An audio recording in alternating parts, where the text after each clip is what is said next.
ಹೇಳ್ತೀನಿ.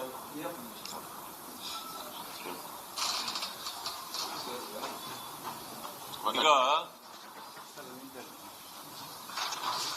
ಗಲಭೆ ಪ್ರಾರಂಭ ಆಗಿರ್ತಕ್ಕಂಥದ್ದು ಭರತ್ ರೆಡ್ಡಿ ಅವರ ಕಡೆಯಿಂದ.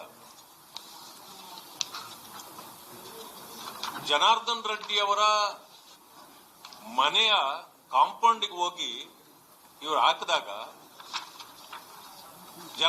ಜನಾರ್ದನ್ ರೆಡ್ಡಿ ಅವರ ಅಲ್ಲಿ ಇಲ್ವೇ ಇಲ್ಲ, ಅವ್ರಿಗೆ ಈ ಘಟನೆ ಗೊತ್ತೇ ಇಲ್ಲ. ಆದ್ರೆ ಗಲಭೆ ಪ್ರಾರಂಭ ಆಗಿರ್ತಕ್ಕಂಥದ್ದು ಹೊರಗಡೆ.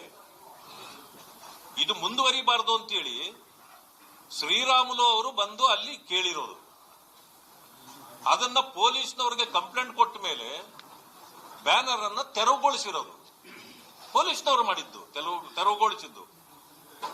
ಅದಾದ್ಮೇಲೆ ಸತೀಶ್ ರೆಡ್ಡಿ ಕುರ್ಚಿ ತಗೊಂಡೋಗಿ ಅವರ ಕಾಂಪೌಂಡ್ ಅಲ್ಲಿ ಹಾಕೊಂಡು ಯಾರು ಬರ್ತಾರೋ ಬರ್ರಿ ನಾನು ನೋಡ್ತೀನಿ ಕಟ್ರಿ ಅಂತೇಳಿ ಅವರೇ ಕಟ್ಟಿಸಿದ್ದು.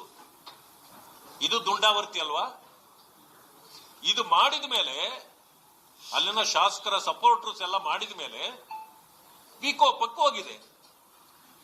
ಶ್ರೀರಾಮುಲು ಅವರು ಬಂದು ಪ್ರಶ್ನೆ ಮಾಡಿ ಇದೆಲ್ಲ ಈ ರೀತಿ ಮಾಡೋದು ಬೇಡಪ್ಪ, ಸಾವಧಾನ ಹೋಗೋಣ ಅಂತಂದ್ರೆ ಅವರನ್ನು ತಳ್ಳಾಡಿದ್ದಾರೆ. ಮೊದಲು ತಳ್ಳಾಡಿ ಮುಗಿದು ಆದ್ಮೇಲೆ ಗಲಭೆ ಆಗಿದ್ದನ್ನ ಇವರು ಗಂಗಾವತಿಯಲ್ಲಿದ್ರು, ಅಲ್ಲಿಗೆ ತಿಳಿಸಿದ ಮೇಲೆ ಅವರು ಗಂಗಾವತಿಯಿಂದ ಬಂದಿರತಕ್ಕಂಥದ್ದು ಜನಾರ್ದನ್ ರೆಡ್ಡಿ ಅವರಿಗೆ ಇದಕ್ಕೆ ಸಂಬಂಧವೇ ಇಲ್ಲ, ಗೊತ್ತೇ ಇಲ್ಲ.